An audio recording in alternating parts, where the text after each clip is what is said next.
Good evening, ladies and gentlemen. As you see, I am a magician. The reason I'm here is that in any vaudeville show, even one like this, if there is a magician on the bill, he comes first. He comes first, that is, unless he is a great magician. Unfortunately, I am not a great magician. But I'm good. My wife thinks I'm the world's greatest magician, but that is because she has seen no other. I've asked her not to. Now, I have a trick I first heard of several years ago in Peoria, Illinois. I went all the way to Hankow, China, to learn the trick. I later discovered the magician in Hankow had himself learned the trick from a man in Peoria, Illinois.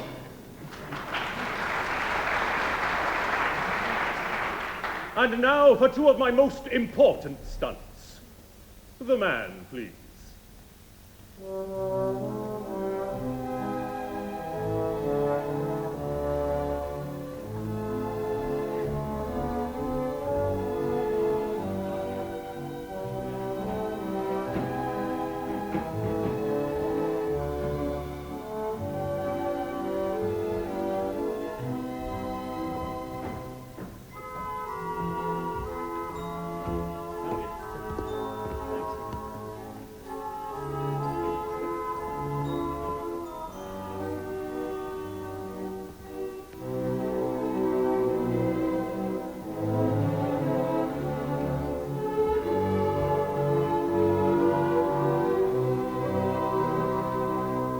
Don't be afraid. I'll do nothing to you that you have not already done to yourself.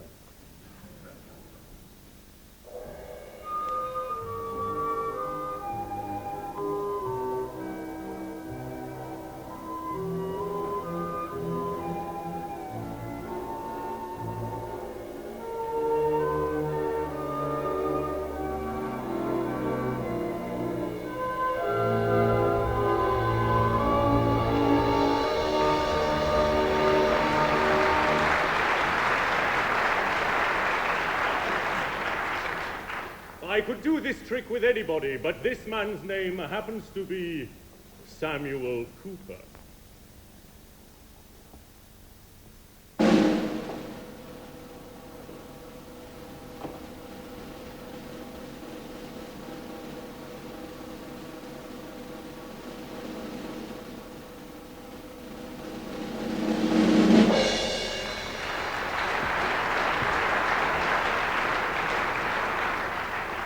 The woman, please.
We are taking unusual precautions this evening on account of the accident that occurred last Tuesday.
Susan? Yes, Sam? Can you see me? I'm suspended in the air. Well, at least you're in one piece. Look at me. You're sawed in half, aren't you? Cleanly. It must be very uncomfortable for you. I'm almost used to it by now. Used to it? Well, this is what I really am, isn't it? Split in two and severed in the middle. I'm half homemaker, half breadwinner, half mother, half provider. I'm over there a woman and up here a man. Where does that leave me? Right where you are, in midair.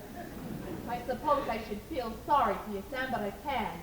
It's your fault we're in this mess in the first place. My fault. Everything is my fault. Well, it certainly isn't mine.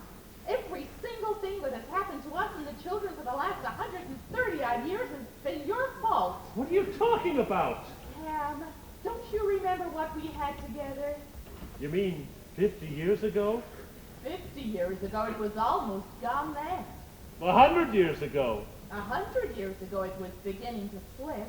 150 years ago? 150 years ago. That was just about the time we moved to Mayville. We had it then, Susan. Yes, we did, Sam. We had it then.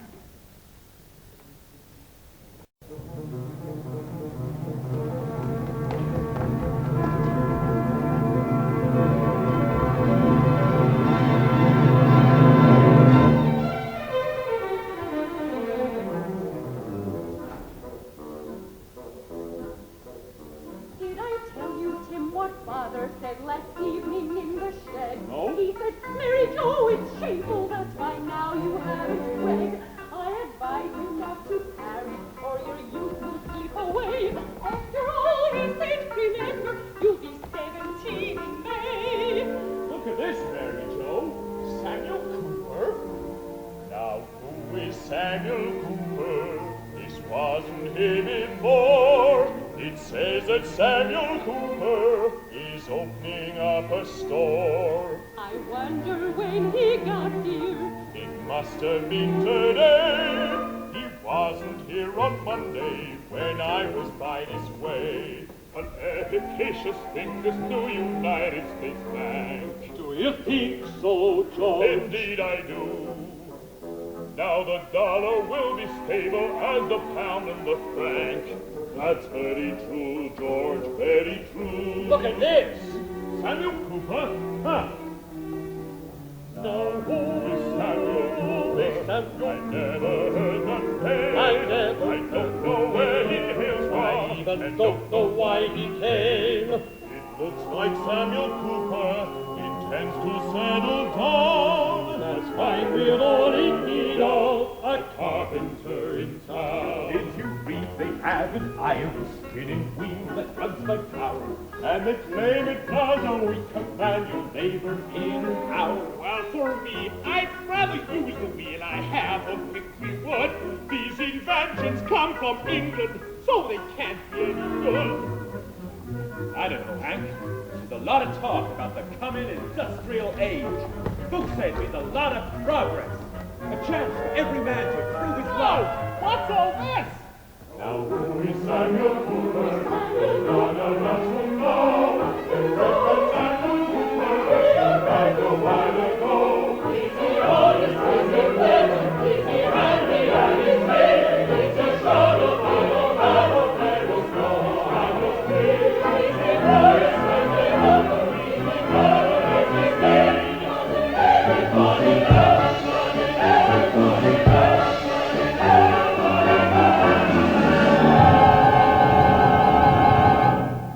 Good afternoon.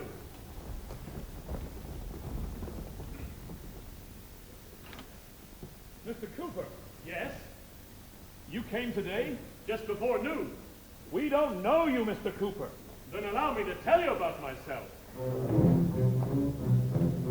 My name is Samuel Cooper. There's none but God I hear. I came from Massachusetts and headed straight for here. I traveled with my family, 2 children and a wife. We came with good intention, with only good intention. We came with all intention to settle here for life. I see from your sign that you're a carpenter, Mr. Cooper. Yes, and if you'll allow, I'll tell you a little more. I was born in Salem in a house beside a church where my father was the pastor till he died. And my mother taught me Milton and Johnson every day, and my father taught me God and tanned my eyes when it was necessary. When the revolution came, I fought with all my might. I was in 11 battles in the war. And when the British louts went whimpering home where they belong, I became a young apprentice in a store. In a furniture store in Boston, owned by Horace B. Slocum. You may have heard of him. After learning hard and working hard, I met a Boston girl, and soon I added wooing to my life. And after 30 months of courtship, she agreed I was sincere and consented to become my wife. And the seasons rolled away till a blazing August day, when a cry was heard, and Johnny it became. And the seasons rolled away till another April day, and another child, Elizabeth is her name. Then one night old Mr. Slocum ran a trifle short of life, and his family closed his shop forevermore. So my wife and I decided we should find a little town that didn't have a furniture store. And that's why I stand before you, that's all there is to tell. We came with good intention, with only good intention. We came with all intention, in friendship here to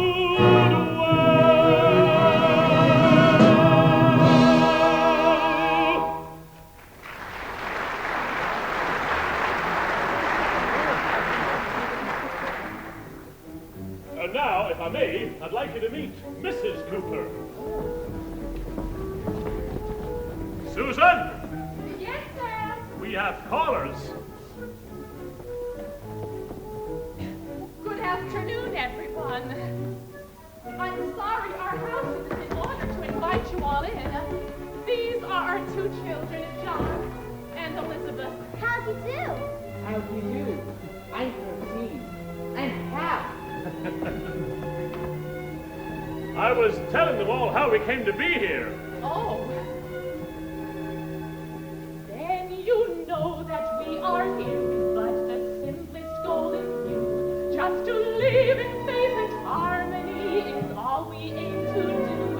And I promise you my husband is a conscientious man who will serve you anytime and always do the best he can.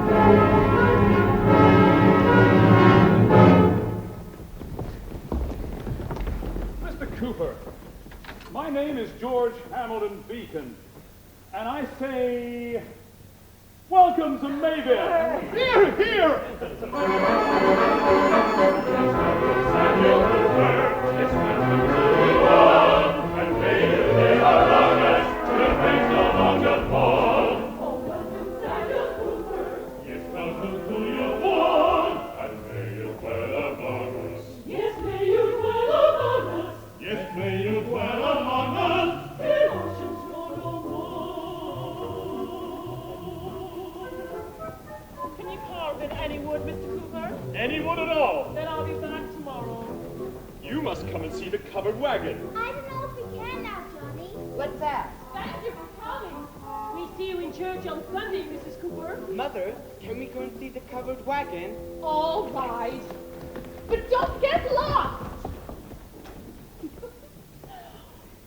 Welcome, Samuel Cooper. I think I'm going to like it here. Will you, Sam?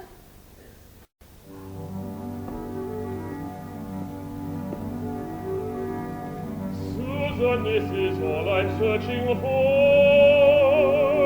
A place to live with you forevermore, a sign that says it's Samuel Cooper's score. There is no other world awaiting me. This meadow is as far as I can see. My heaven is no higher than that tree. There's a far land, I'm told, where I'll find a field of gold. But here I'll stay with you. And they say there's an isle deep with clover, where your heart wears a smile all day through. But I know well they're wrong, and I know where I belong, and here I'll stay with you. Oh, that land is a sandy illusion. It's the theme of a dream gone astray. And the world others rule, I can find loving you, and so here I'll stay.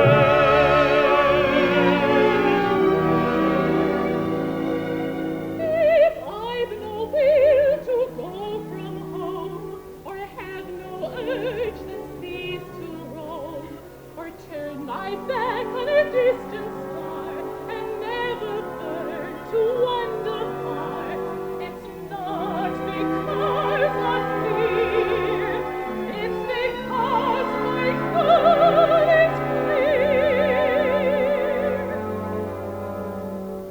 There's a far land, I'm told, where I'll find a field of gold. But here I'll stay with you. And they say there's an isle deep with clover, where your heart wears a smile all day through. But I know where they're wrong, and I know where I belong, and here